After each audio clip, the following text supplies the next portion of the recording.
Produits transformés qui coûtent moins cher que les produits bruts, produits industriels qui vous paraissent douteux, vous avez l'impression de vous faire avoir dans les grandes surfaces.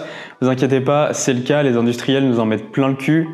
Waouh, c'était violent quand même comme intro. Les industriels essayent de nous avoir et c'est normal parce que leur but c'est pas notre santé, leur but c'est pas la meilleure qualité des produits, leur but c'est de se faire le plus d'argent possible et surtout, d'avoir la plus grande marge par rapport au prix de vente, au prix que vous allez payer et ce que eux vont pouvoir récupérer comme marge. Donc c'est ça qu'on appelle la marge en fait. C'est la différence entre tous les coûts que les industriels ont dû mettre, que ce soit la main d'œuvre, le transport, le coût du produit, donc la matière brute, la matière première, et ce que vous allez payer. La différence entre les deux, c'est leur marge. Aujourd'hui, je voudrais vous présenter 3 arnaques que les industriels nous mettent en place dans les grandes surfaces, notamment, mais certainement aussi dans certains magasins bio, j'imagine, parce qu'ils échappent rarement à la règle, ils y échappent les 3/4 du temps parce que les magasins bio souvent sont un peu plus éthiques et les industriels sont un peu plus éthiques. Mais c'est pas la règle pour tous les magasins bio. Je vais vous présenter aujourd'hui 3 arnaques qui m'ont moi vraiment choqué dans l'agroalimentaire. Tout d'abord, les oignons et les échalotes sont 2 choses qu'on adore vraiment en France. Moi personnellement, je m'en sers beaucoup dans la cuisine et ça fait partie de beaucoup de plats français. Il y en a dans beaucoup de préparations. C'est normal parce que c'est vraiment super bon et c'est facile à utiliser. Le problème, c'est qu'à l'heure actuelle, on n'a pas forcément le temps d'éplucher un oignon, on n'a pas forcément le temps d'éplucher une échalote. Les échalotes, je trouve ça beaucoup plus chiant à éplucher qu'un oignon en plus. Et aujourd'hui, beaucoup de gens se tournent soit vers des oignons et des échalotes congelées, soit vers des oignons et des échalotes séchées. Et la grosse douille que nous mettent les industriels à ce moment-là, c'est que les échalotes sont beaucoup plus chères que les oignons. Donc, qu'est-ce qui va intéresser un industriel à ce moment-là? Je pense que vous voyez venir ce que je veux dire. Ce qui pourrait être intéressant pour un industriel, ça serait de remplacer une partie des échalotes par quelque chose d'autre de moins cher, donc par un oignon ou par autre chose que les industriels appellent un échalion, qui est en fait rien d'autre que des petits oignons qui n'ont pas beaucoup de goût et qui viennent de l'étranger les 3/4 du temps. Alors ce qu'ils font, c'est que quand c'est congelé et que c'est juste émincé, par exemple, il y a des oignons émincés qu'on peut acheter surgelés. Alors à ce moment-là, vous ne pourrez pas remplacer un oignon par une échalote parce que ça n'a pas la même couleur, parce que ça n'a pas la même taille, ça va se voir. Par contre, si c'est découpé en petits morceaux, donc dans les barquettes, vous savez, dans les boîtes rectangulaires qu'on peut acheter au rayon surgelé, à ce moment-là, c'est très facile pour un industriel de mettre de l'échalote avec de l'échalion, du coup de remplacer une partie de l'échalote par de l'échalion et du coup de vous faire avoir là-dessus. Et également sécher, c'est encore plus simple parce que sécher ça a perdu un petit peu de goût, souvent c'est beaucoup moins goûtu, donc là c'est beaucoup plus simple de le broyer en plus, donc ça va être broyé très finement, de remplacer une partie de l'échalote par des oignons en fait, donc c'est beaucoup moins cher. Le mieux étant encore de faire venir des échalotes venant d'Inde avec l'appellation véritable échalote. Sauf que bon, ça c'est sur les papiers, dans la réalité c'est impossible de vérifier que ce sont des véritables échalotes parce que ça vient de beaucoup trop loin et ça passe par tellement de pays qu'en fait papier sur papier, à la fin on pense que c'est de l'échalote, c'est de la véritable échalote alors qu'en fait c'est des oignons ou c'est peu importe en fait, c'est pas du tout des échalotes. Donc à ce moment là vous vous faites avoir dans les grandes surfaces quand vous achetez des échalotes congelées ou séchées. Le meilleur moyen de ne pas se faire avoir c'est d'acheter les produits bruts ou alors c'est d'acheter des grandes marques, mais les grandes marques n'assurent pas une qualité du produit à tous les coups. La deuxième arnaque que j'ai relevée, qui est vraiment un truc qui m'avait choqué à l'époque quand j'en avais entendu parler, c'est le safran. Alors le safran, vous en avez peut-être déjà entendu parler, c'est l'épice la plus chère du monde. Il faut à peu près entre 150 000 et 200 000 fleurs pour produire 1 kg de safran. Donc c'est juste énorme, ce qui fait qu'il fait à peu près 150 à 200 fleurs pour faire 1 gramme. Bon, 1 gramme de safran, ça permet quand même d'alimenter entre 50 et 200 portions, 200 assiettes. Donc voilà, avec 1 gramme de safran, on fait quand même beaucoup de plats. Donc évidemment, l'épice est chère à l'achat, mais à l'utilisation, elle l'est beaucoup moins. Mais c'est quand même une épice qui n'est pas beaucoup utilisée du coup dans le commun du mortel. Et du coup, c'est une épice qui est énormément fraudée depuis très longtemps, notamment le safran qui vient d'Iran. Il faut savoir que l'Iran, c'est le premier exploitateur de safran du monde. Et là-bas, en fait, ce qu'ils font, en fait, c'est très simple.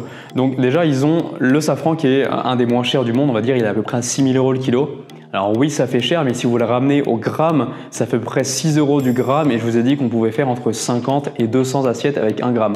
Donc finalement, c'est pas si cher que ça hein, quand on relativise.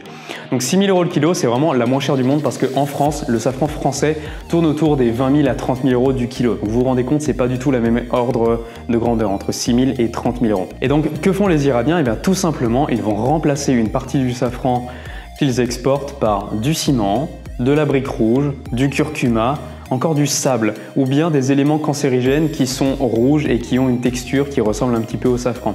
Donc le meilleur moyen de ne pas se faire avoir, en fait il n'y a pas vraiment de moyen, mais le meilleur moyen qui est conseillé par les industriels pour ne pas se faire avoir, c'est de se fier aux grandes marques, aux marques qui sont connues pour leurs épices. Donc évitez les marques distributeurs, évitez les gros pots de safran où vous avez une grosse promo dessus parce que bon là c'est vraiment de l'arnaque.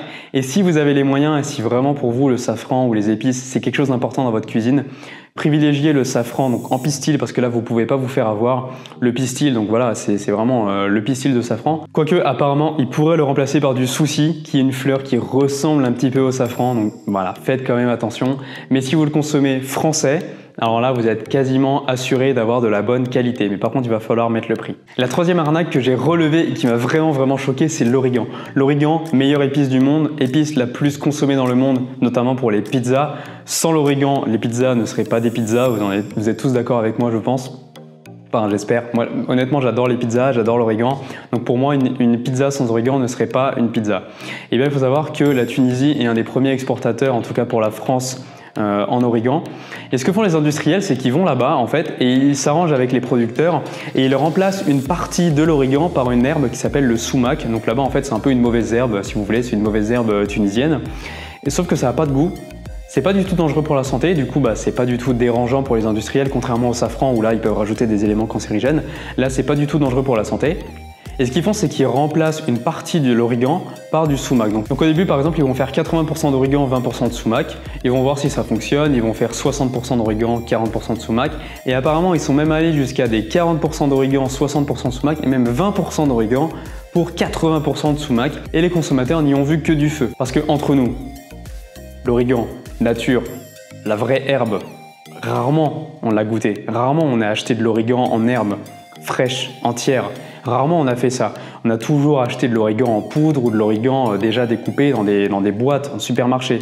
Donc les 3/4 des gens, même 99% des gens, ne connaissent pas le vrai goût de l'origan.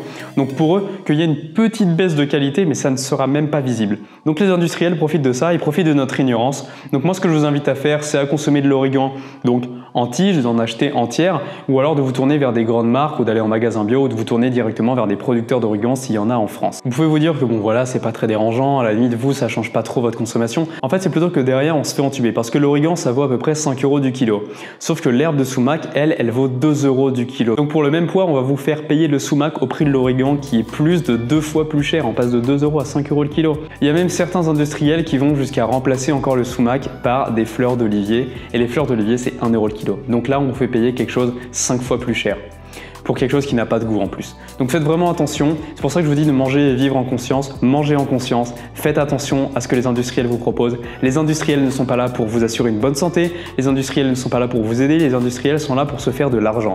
Et je les comprends. Si moi demain je monte une boîte, même si elle est éthique, même si elle a un but de proposer des très bons produits, mon but premier sera toujours de faire de l'argent pour la simple et bonne raison que mon entreprise doit être rentable, que je dois payer des personnes, que je dois me payer et que je dois continuer à investir dans des nouvelles machine par exemple. Donc rien que pour ça, une entreprise doit être rentable, vous vous rendez bien compte. C'est pour ça que quand vous voyez à la télé par exemple que certains produits sont gratuits, quand vous allez dans les grandes surfaces, que vous avez un produit acheté, un produit gratuit, bien sûr qu'à un moment donné, ce produit gratuit, vous le payez. Que ça soit par la publicité que les industriels vous mettent, que ça soit par une qualité moindre, mais rien n'est jamais gratuit, les industriels veulent faire de l'argent.